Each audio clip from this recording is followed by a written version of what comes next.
राम हमें अपने राम राम हमें अपने बड़े बेटे के लिए शादी के कई प्रस्ताव मिले और हम बाबा की सहमति और आशीर्वाद से निर्णय लेना चाहते थे। मेरी पत्नी जिन चीजों की आशा करती थी उनमें से एक थी हमारे लंबे बेटे के अनुरूप एक लंबी लड़की। जब मैं 1973 में 15 जून के अभिषेक समारोह के लिए कैंची में था, मैंने बाबा से अकेले में बात करने का हर संभव प्रयास किया। एक दिन शाम को दर्शन के दौरान बाबा ने कई लोगों के सामने मुझसे इस बारे में बात की। उन्होंने कहा, अब आपको अपने बेटे की शादी कर देनी चाहिए। मैंने उससे पूछा, कहाँ? उन्होंने पूछा, आपको कहाँ से प्रस्ताव मिले हैं? मैंने उन्हें सभी प्रस्तावों के बारे में बताया, लेकिन उन्होंने उनमें से किसी को भी मंजूरी नहीं दी। अंत में उन्होंने मुझसे इलाहाबाद के अंबा दत्त तिवारी की पुत्री से विवाह करने को कहा, जो बाबा से कभी नहीं मिली थी।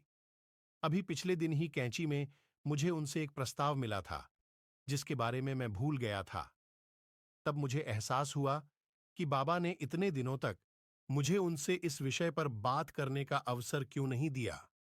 वह चाहते थे कि मुझे सबसे पहले तिवारी का प्रस्ताव मिले। वैसे भी बाबा ने एक संस्कारी परिवार की पढ़ी लिखी लड़की का चयन किया था। उन्होंने इस लड़की के बारे में 2 बार अपनी सहमति दी और अंत में स्पष्ट शब्दों में कहा, यह मेरी आज्ञा है। मैंने अपनी जेब से वर वधू की 2 कुंडलियां निकालीं और बाबा के चरणों में रख दी। उसने उन्हें उठाया और अपनी बांह के नीचे रख लिया। उन्होंने अपने दाहिने हाथ की तर्जनी उठाते हुए कहा, लड़की की लंबाई उपयुक्त है। यह मेरी पत्नी की इच्छा का उत्तर था।